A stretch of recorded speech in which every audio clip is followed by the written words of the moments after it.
নমস্কাৰ। বহাগী ধাৰাবাহিকৰ 232 নম্বৰ খণ্ডৰ সম্পূৰ্ণ খণ্ডটোৰ বিষয়ে ক'বলৈ লৈছোঁ। যোৱা খণ্ডত আপোনালোকে দেখা পাইছিল যে নীলমৰ মাকে স্বৰ্ণালী ঘৰত 5 লাখ টকা ডিমাণ্ড কৰিছিল। আজি খণ্ডত ৰাজাক এম্বুলেন্সত ডক্টৰৰ ওচৰলৈ লৈ যাব আৰু দেউতাক পিছে পিছে যাব।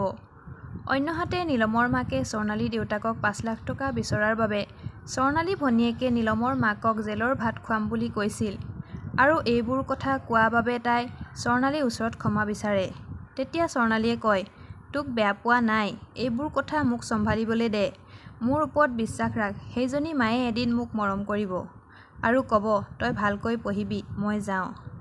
আনফালে সৰুৱে নীলমৰ মাকক তেনেকৈ কোৱা বাবে মাকে দেউতাকক কয়, তাই এইবোৰ কৈ ভাল কাম কৰিছে বুলি আপুনি কেনেকৈ ভাবি ল'লে? আপুনি যদি এইবোৰ কথা ৰাণুক ক'লেহেঁতেন ঠিকেই আছিল। তই এইবোৰ কথা কিয় ক'ব? তাই বয়সেও নকয় আৰু সম্বন্ধেও এইবোৰ কৰিবলৈ অনুমতি নিদিয়ে। তেতিয়া দেউতাকে মাকক ক'ব, তুমি হোৱা হ'লে কি কৰিলাহেঁতেন? 5 লাখ টকা দি দিলাহেঁতেন।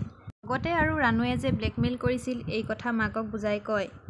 স্বৰ্ণালী আহে আৰু মাক দেউতাকক কয় মই এতিয়া যাওঁ।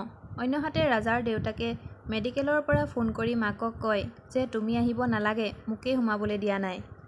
আনফালে পৰীৰ দেউতাকক ৰাজাই যে ছুইচাইড নোটত তেওঁৰ নাম লিখি থৈ গৈছে এয়া তেখেতৰ ষ্টাফৰ মানুহে জনায়। তেতিয়া পৰীৰ দেউতাকে কয়, পুলিচে কি এৰেষ্ট কৰোঁ বুলিয়েই কৰিব পাৰে নেকি?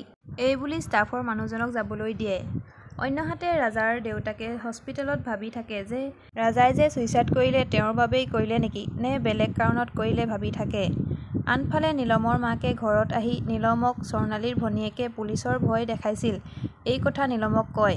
নীলমে মাকক সোধে তাই কিয় পুলিচৰ ভয় দেখাইছিল। তেতিয়া মাকে কয় মই তহঁতৰ বিয়াখন ইল্লিগেল বুলি ক'লোঁ। তেতিয়া নীলমে মই কালিলৈকে কোৰ্ট মেৰেজ কৰিম বুলি ক'ব। অন্যহাতে নীলমে পুনৰ স্বৰ্ণালীক সোধে ঘৰত কিবা হৈছিল নেকি? তাই নাজানো বুলি কয়। আনফালে ৰাজাৰ দেউতাকে হস্পিটেলৰ কাষত ৰৈ থাকে। তেনেতে দেউতাকে বহাগীক দেখিব আৰু দেউতাকে বহাগীক ৰাজাৰ কথা ভাঙি পাতি ক'ব। ইমানতে আজি খণ্ডটো অন্ত পৰে। অহা খণ্ডত এনেদৰে সম্পূৰ্ণ খণ্ডটো পাবলৈ চেনেলটো ছাবস্ক্ৰাইব কৰি ভিডিঅ'টোত এটা লাইক কৰি দিব। ধন্যবাদ।